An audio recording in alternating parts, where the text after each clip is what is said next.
Kehadiran untuk silaturahmi saya sangat menghargai. Kita ini RJ. RJ itu kesepakatan. Nggak bisa saya mohon. Kalau dia mohon saya nggak setuju, saya mohon dengan kan nggak jadi. Gitu loh itu teorinya. Tidak pernah minta maaf, LP-nya tidak dicabut. Kok bisa ada restoratif justice, bahkan kok bisa ada SP3? Itu kan aneh. Gue ingin sebutin kata itu tuh. Kalau nggak ingin pidana, ya itu lakukan restoratif justice, seolah-olah restoratif. Tapi tidak justice. bukan, beda antara restoratif dan restoran justice.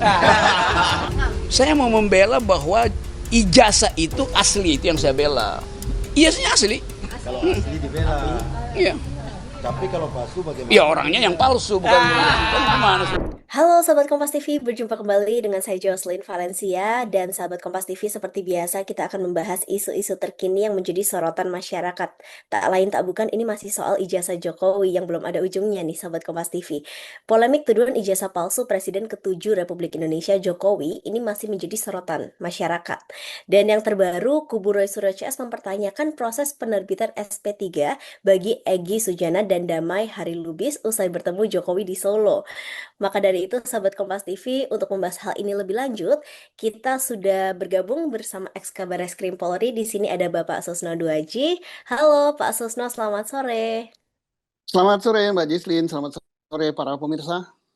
Sore, Pak Susno, kabar baik ya? Alhamdulillah baik. Sudah berapa kali nih Pak membahas soal ijazah Jokowi Pak? Waduh, berkali-kali tak ada tahu lah ini. Kita berdoa sama-sama lah ya biar ini cepat selesai juga gitu. Iya, cepat selesai biar kita ngerjakan yang lain sih, banyak tugas bangsa ini. Oke, Pak Susno, ini mungkin langsung aja ya Pak untuk yang terbaru. Iya. Bagaimana tanggapan Pak Susno terkait pernyataan Roy Suryo yang menyebut laporan polisi Jokowi itu tidak dicabut, Pak? Iya, lapor Pak Jokowi kan lapor, yang dilaporkan kan kelompoknya Roy Suryo CS. Dan sekarang sedang diperiksa di Polda Metro. Ada berapa gitu ya, kelas sekian tersangka. Yang terakhir yang saya dengar lewat media sosial dan televisi, yaitu Pak Egy Sujana dan Damai Lubis gitu. Mereka dihentikan. Alasan polisi menghentikan karena adanya retroactive justice yang itu dimungkinkan oleh hukum acara kita yang baru gitu. Nah, tapi dengan syaratnya itu minta maaf. Nah, walaupun di dalam publik kan katanya tidak ada maaf-maafan. Tapi di dasar Polri selaku penyidik menghentikan perkara untuk dua tersangka yaitu Pak Egy Sujana dan Pak Damai, di situ disebutkan pertimbangannya adalah restoratif justice. Nah, syarat daripada RJ itu adalah adanya permohonan maaf. Begitu. Kalau misalnya kita berbicara dari segi hukum gitu ya Pak, jika laporan tersebut tidak dicabut, berarti apakah restoratif justice atau RJ itu tidak bisa dilakukan, termasuk SP3 terhadap Egy dan juga Damai? Mencabut siapa? Saya belum pencabutan gitu ya. Pencabutan belum ada. Kan perkaranya itu satu delik aduan, yaitu tentang pencemaran nama baik. Ada lagi melaporkan tentang pelanggaran undang-undang ITE gitu ya. Yang itu bukan delik aduan gitu. Jadi artinya pidana yang dilaporkan Pak Jokowi ke Polda Metro itu tidak bisa dicabut gitu, yang untuk yang bukan delik aduan begitu. Ditanyakan apakah kalau dicabut, ya kalau seandainya dicabut itu berpengaruh pada restoratif justice. Nah, tidak. Restoratif justice sudah terjadi gitu ya, sudah terjadi untuk dua orang, yaitu untuk Pak Egy Sujana dan Pak Damai Lubis. Itu sudah berarti dia sudah bukan tersangka lagi, karena menurut undang-undang hukum acara kita, manakala sudah terjadi RJ, maka perkaranya dihentikan gitu. Jadi sudah nggak ada perkara dua orang itu. Nah, yang belum selesai adalah untuk Pak Roy Suryo, kemudian Pak Rismon, kemudian Ibu Dr. Tifa. Itu masih berlanjut pemeriksaannya. Nah, kita tidak tahu apakah ini akan selesai penyidikannya, dikirim ke jaksa dan jaksa mau menerima perkara ini apa tidak. Nah, ini yang masih debatable gitu kan. Ada yang mengatakan bahwa untuk dapat jaksa menerimanya, hakim menyidangkannya harus dibuktikan dulu pokok masalah, yaitu pokok masalah itu adalah asli apa palsu ijazah itu, sah apa tidak ijazah tersebut. Nah, begitu. Tadi Bapak menyebutkan bahwa ini yang belum selesai berarti ya pihak Roy, Rismond, kemudian Dokter Tifa gitu. Kemudian Iya. langkah apa Pak selanjutnya yang sekiranya bisa terjadi atau bisa diambil gitu? Bagaimana pengamatan Bapak sejauh ini terkait proses hukum yang sedang dilakukan, yang sedang berjalan begitu? Untuk dua orang sudah ada nggak masalah ya, sudah selesai. Untuk yang tiga orang ini ada tiga kemungkinan ya. Kemungkinan pertama, tidak bisa dibuktikan perkara yang dituduhkan bahwa pencemaran nama baik dan pelanggaran Undang-Undang ITE itu tidak dibuktikan, maka perkara ini harus dihentikan oleh Polri.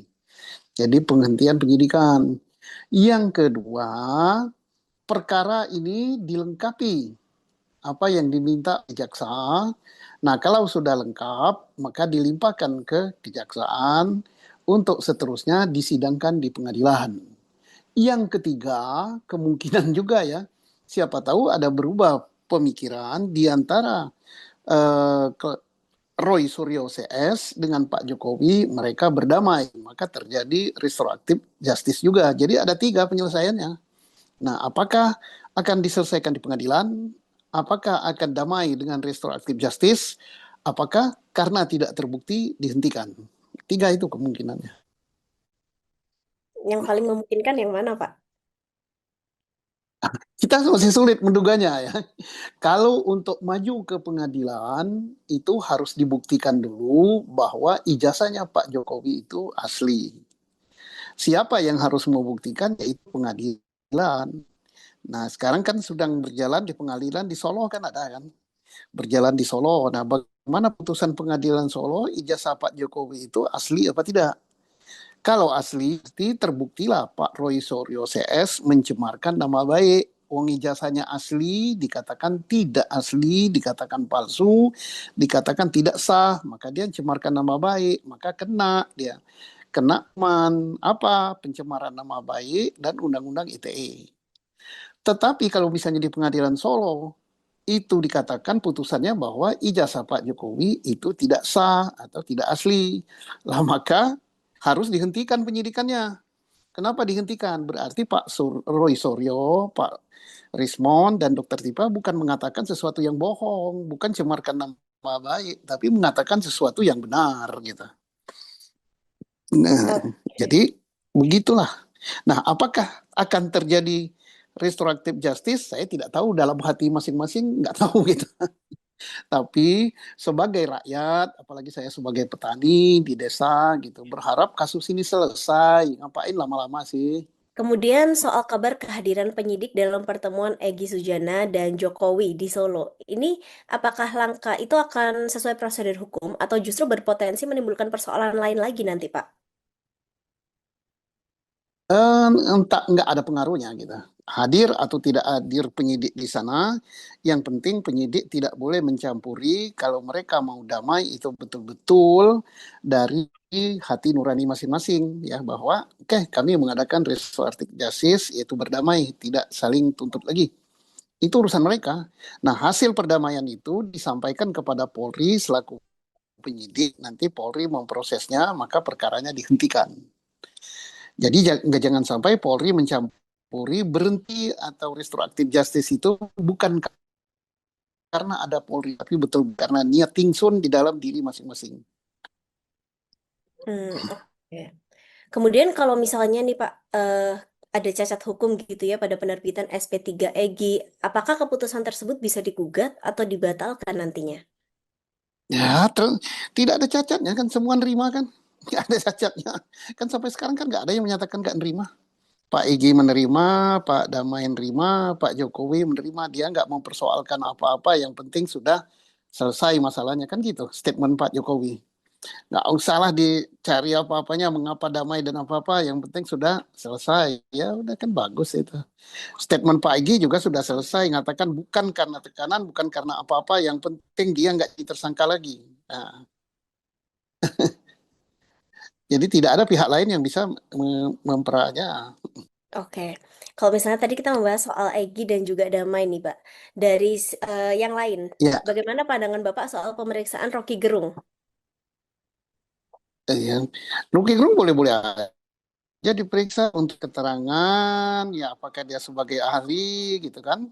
Nah, karena kan sudah banyak sekali yang diperiksa, udah 100 berapa itu. Nah, kita berharap Polri selaku penyidik nggak usahlah mencari terlalu banyak saksi ya, sampai 100 sekian barang bukti katanya disita sampai 700 berapa itu. Nggak usah. Kalau memang nggak terbukti ya sudah dihentikan. Sebabnya kalau misalnya penyidik berupaya mencari-cari gitu, mencari-cari saksi, mencari-cari alat bukti, kemudian merubah pasalnya, itu nanti pandangan publik, wah ini polisi ini memihak, mencari-cari gitu. Yang penting seolah-olah ada pesanan bahwa bahwa siapa Pak Roy Suryo CS harus dihukum. Ya tidak, kita adil saja. Saya kira polisi profesional. Kalau memang nggak ada yang nggak bersalah, tidak terbukti, ya jangan berlama-lama, jangan menguras energi bangsa ini gitu. Udahlah, saya dihentikan, selesai. Hmm, oke, baik. Nah, kemudian kalau Rocky ini kan menjadi ahli yang diperiksa ya, Pak. Apakah nanti keterangan ahlinya itu bisa mempengaruhi Polda untuk tidak melanjutkan kasus tuduhan ijazah Jokowi ke tahap persidangan? Sejauh mana dampaknya begitu, Pak? Tergantung, ya tergantung bagaimana bunyi keterangannya. Kalau keterangannya misalnya menyatakan bahwa ijazah itu betul tidak asli, betul tidak benar, betul tidak sah, maka Pak Roy Suryo CS tambah kuat posisinya bahwa dia tidak bersalah. Tetapi kalau keterangannya menyatakan bahwa ijazah itu asli, benar, Pak Rocky sesuai keahliannya yakin bahwa itu asli, maka Pak Roy Suryo CS itu tambah kuat untuk dia dijadikan tersangka. Untung. Kemudian kalau misalnya kita berbicara soal persidangan gitu ya Pak, apakah sidang Komisi Informasi Publik berpotensi mempengaruhi penanganan kasus ijazah Jokowi ini, Pak? Ya berguna karena apa di situ kan Komisi Informasi memerintahkan kepada KPU, UGM, kemudian Polri dan lain-lain untuk membuka dokumen-dokumen yang sudah menjadi hak publik untuk mengetahui itu. Jadi kan kemarin kan sudah dibuka ijazahnya oleh Polri gitu dalam gelar apa itu silakan dilihat gitu. Bagus gitu. Jadi sidang KIP itu memberikan peluang kepada aparat untuk membuka semua dokumen-dokumen yang berkaitan dengan tuduhan ijazah tersebut palsu atau asli. Pak, ini kalau misalnya kita tarik ke belakang sedikit ya, kasus ini kan udah berbulan-bulan lebih bahkan ya udah tahunan Bertahun, gitu Pak. Bertahun betul. iya, Nah, kalau misalnya kita tarik kasus iya. ini ke belakang gitu, Pak. Sebenarnya apa sih Pak yang membuat kasus ini tuh sangat lama? Bagaimana pandangan Bapak terkait kasus ini gitu? Iya. Saya nggak tahu kenapa lama, mestinya nggak lama ya. Nggak lama itu kalau penyidik Polri berpendapat ini tidak ada buktinya, tidak cukup buktinya, ya sudah dihentikan. Nah, nggak usah cari-cari alat bukti. Tugas Polri kan hanya udah berkesimpulan alat bukti yang ada mengatakan bahwa perkara ini terbukti atau tidak. Kalau tidak, hentikan. Kalau terbukti, limpahkan kepada penuntut. Selesai. Dan jangan takut menghentikan perkara. Menghentikan perkara itu adalah kewenangan daripada penyidik, dilindungi oleh undang-undang.